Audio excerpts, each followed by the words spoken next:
নমস্কার বন্ধুরা, নতুন রেসিপিতে আপনাদের স্বাগত। আজকে আমি আবার একটা অন্যরকম রেসিপি নিয়ে এসেছি। আজকে আমি করে দেখাবো এই যে বাঁধাকপি, এই যে আধখানা বাঁধাকপি আর চিংড়ি মাছ। এই চিংড়ি মাছ দিয়ে বাঁধাকপি করে দেখাবো, তার সঙ্গে কারি পাতাও দেবো। তার জন্য নিয়ে নিয়েছি যে বাঁধাকপি, চিংড়ি মাছ 250, জিরের গুঁড়ো, হলুদ গুঁড়ো, লঙ্কার গুঁড়ো, টমেটো কুচি, কারি পাতা, আলু, আদা, নুন, চিনি, কাঁচা লঙ্কা আর এই যে ঘি। প্রথমে আমি বাঁধাকপি আলু কেটে নেব। বন্ধুরা, আমার বাঁধাকপি কাটা হয়ে গেছে, আলু টমেটো সব কেটে নিয়েছি। এবার উনুন ধরিয়ে আমি গরম জল বসিয়ে দিয়েছি। আমি বাঁধাকপিটা প্রথমে সেদ্ধ করে নেব। এখনকার বাঁধাকপি একটু না ভাপালে ভালো লাগে না। আর এর মধ্যে দিয়ে দেবো আমি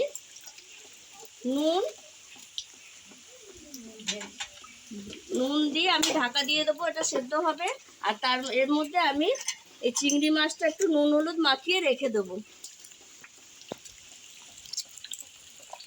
ভালো করে নুন হলুদ মাখিয়ে হবে। আজব ছেলে রে বাবা। বাঁধাকপি সেদ্ধ হতে হতে আমি আদাটা গ্রেট করে নেবো। ছাতাটা পারবে কি করে? ছাতাটা তো কে লকটা ভেঙে একবারে নিয়ে চলে গেছে। এই দেখুন বন্ধুরা, বাঁধাকপি আমার ভাপানো হয়ে গেছে। এবার আমি নামিয়ে রাখবো, জল ছেঁকে নেবো।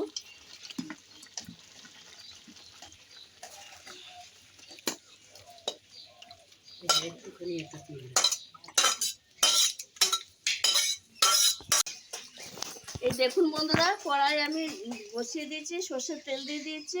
আর এই কারি পাতাটা একটু ভেজে নেব। এটা একটু দূর থেকে ভাজবো, কারণ ফোটে দিচ্ছি।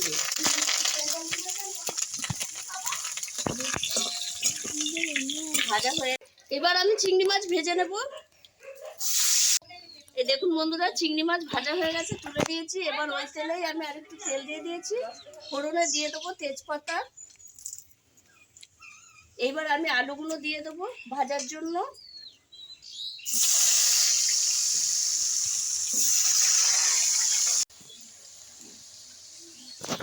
বন্ধুরা, এই দেখুন আলু ভাজা ভাজা হয়ে গেছে। এবার আমি দিয়ে দেবো স্বাদ মতো লবণ, দিয়ে দেবো গ্রেট করে রাখা আদা। এই যে আদাটা গ্রেট করে নিয়েছিলাম। দিয়ে দেবো টমেটো কুচি, 4টে কাঁচা লঙ্কা চেরা দিয়ে একটুখানি আদার সঙ্গে আলু ভালো করে একটু মিশিয়ে নেবো।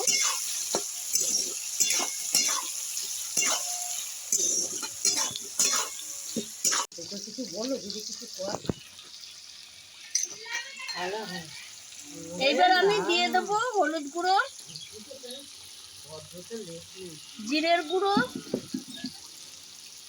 লঙ্কা গুঁড়ো, স্বাদ ব্যালেন্সের জন্য চিনি দিয়ে একটুখানি জল দিয়ে মশলাটা আলুর সঙ্গে ভালো করে কষিয়ে নেবো। নাহলে জলটা না দিলে মশলাটা পুড়ে যাবে।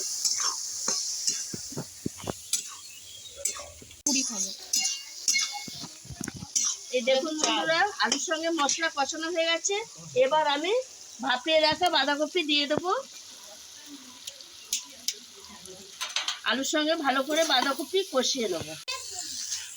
এই দেখুন বন্ধুরা, বাঁধাকপি একদম ঘাটা ঘাটা হয়ে গেছে আর সব কিছু সেদ্ধ হয়ে গেছে। এবার আমি দিয়ে দেবো চিংড়ি মাছ। চিংড়ি মাছটা দিয়ে আমি 2 মিনিট একটু নেড়ে চেড়ে নেবো। এই দেখুন বন্ধুরা, আমি চিংড়ি মাছ দিয়ে 2 মিনিট বাঁধাকপির সঙ্গে কষিয়ে নিয়েছি। এবার আমি এই ভেজে রাখা কারি পাতা দিয়ে দেবো। আর একটু দিয়ে দেবো, পুড়ে গেল খানিকটা। কারি পাতা দিয়ে আমি বাঁধাকপিটা একটু নেড়ে চেড়ে নিয়েছি। এবার আমি দিয়ে দেবো ঘি।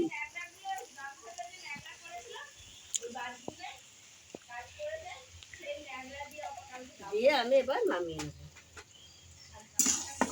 ঘিটা দিয়ে নেড়ে চেড়ে বাঁধাকপিটা নামিয়ে নেবো। আর দেখুন বন্ধুরা, কত সুন্দর একটা গন্ধ আসছে। আর বাঁধাকপিটা এত সুন্দর সেদ্ধ হয়েছে, কত সুন্দর লাগছে। এই দেখুন বন্ধুরা, এবার এই ভেজে রাখা কারি পাতা কোটা উপর দিয়ে আমি দিয়ে দিচ্ছি। একটা একটা সুন্দর গন্ধ আসবে, আর খেতেও ভালো লাগবে, আর দেখতেও ভালো লাগবে, তার জন্য আমি দিয়ে দিচ্ছি।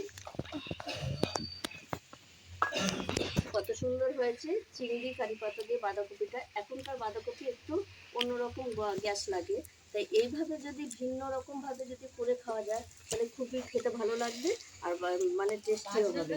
তাই আমিও আপনাদের সেইভাবেই দেখিয়েছি, চিংড়ি মাছ আর কারি পাতা দিয়ে বাঁধাকপি রান্না করে দেখিয়েছি।